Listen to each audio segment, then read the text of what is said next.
earth move for you? Could six otherwise tame-looking words that make up an equally tame phrase ever have much innuendo packed into them?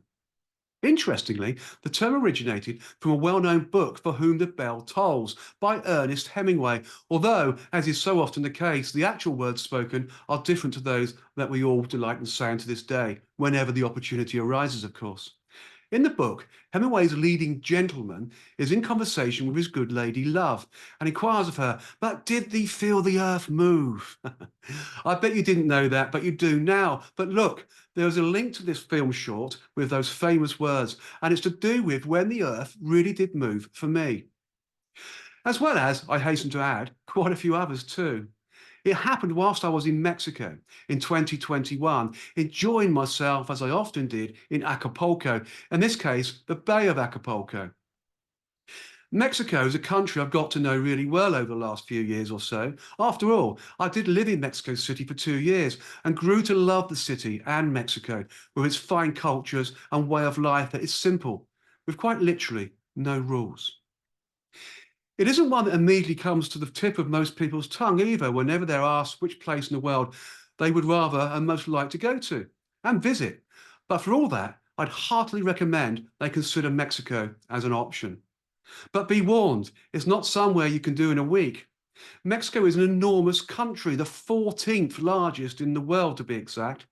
The UK, by way of contrast and comparison, is the 80th. So Mexico's covering an area of approximately 762,000 square miles, in which are packed just over 126 million people. So it's not only a big country, it's also a busy one. But look, what a place to visit. I could write page after page extolling the virtues of Mexico to you all, but will, at this point, mention in passing just the one, which is Acapulco, the city on Mexico's Pacific coast, whereas the song clearly states, you may well find yourself in danger of going loco if you're there for very long. But no wonder, it's sunshine 24/7 in Acapulco, with lots of beautiful beaches to lose yourself in, as well as the opportunity to spend time with some of the most fun-loving people you'll ever meet. But I digress again because I'm here to tell you about when the earth moved for me. Something that most certainly happened back in September 2021, when Mexico was hit by a severe earthquake that had its epicenter close to that part of the Pacific Ocean where I was enjoying myself so much. In fact, a magnitude 7.5, followed by a 5.4 aftershock.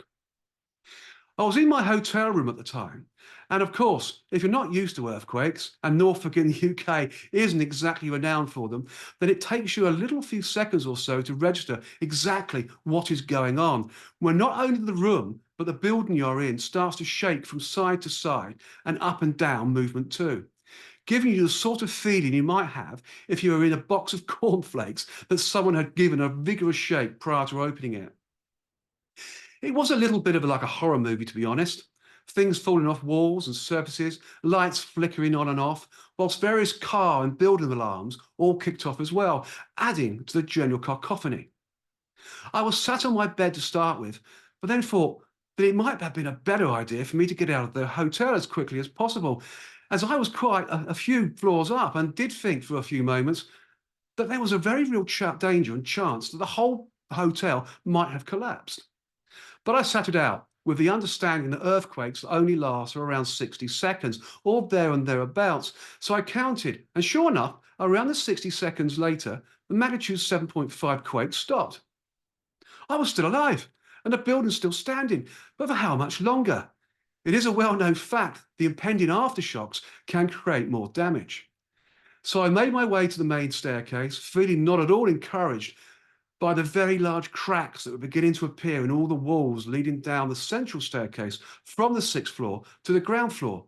Was I frightened? Oh, yes, I most certainly, definitely was frightened. I defy anybody not to be in such circumstances. But on top of all that fear, the partial sense of relief I felt when I arrived down at the hotel foyer. With everything still moving around me were the reports and claims that a tsunami had been triggered by the earthquake and was now making its way towards Acapulco Bay, and my hotel included. So, stay put and risk being drowned, or head up the upper floors to escape the waters, but then also run the risk of being inside the building when, as I was sure it would, collapse to the ground. Hobson's choice, quite literally. Luckily, those tsunami reports turned out to be very non-accurate, but even so, it was a big, big earthquake, registering up to 7.5 on the Richter scale. That main quake then being followed by a series of smaller ones, the actual aftershock registering 5.4. But there were many other quakes going on around in a circle too, inland and out at sea, many registering between 3.0 and 4.5 in magnitude. I was able to drive back to Mexico City the next day amidst sights that you might more readily have associated with Hollywood or an actual theatre of war. There was debris everywhere. Roads were closed, buildings were damaged, some so seriously that they didn't as much exist as buildings anymore than a pile of rubble. Plus, scattered throughout the countryside was an assortment of large rocks, some as big as a car, that had obviously been displaced from various hill or mountainsides to make their destructive way downwards towards what was now going to be, at least temporarily, a new resting place. I couldn't take my eyes off the sheer scale of the unfolding scene. It was, of course, terrible to look at. So much destruction and, of course, loss of life. 13 in total. But on the other hand, it was a compulsive viewing, proof of a colossal scale of just how delicate our lives are and how in minutes the actions that originate deep within the Earth's core can change not only people's lives forever, but also that of a city or even a country. Something that goes way, way beyond extraordinary. Yeah, for all that, and as frightening and as humbling experience as it was, it's one I'm glad that I've had rather large earthquake experience. Another story to be told. If only to remind me of just how small and insignificant we all are.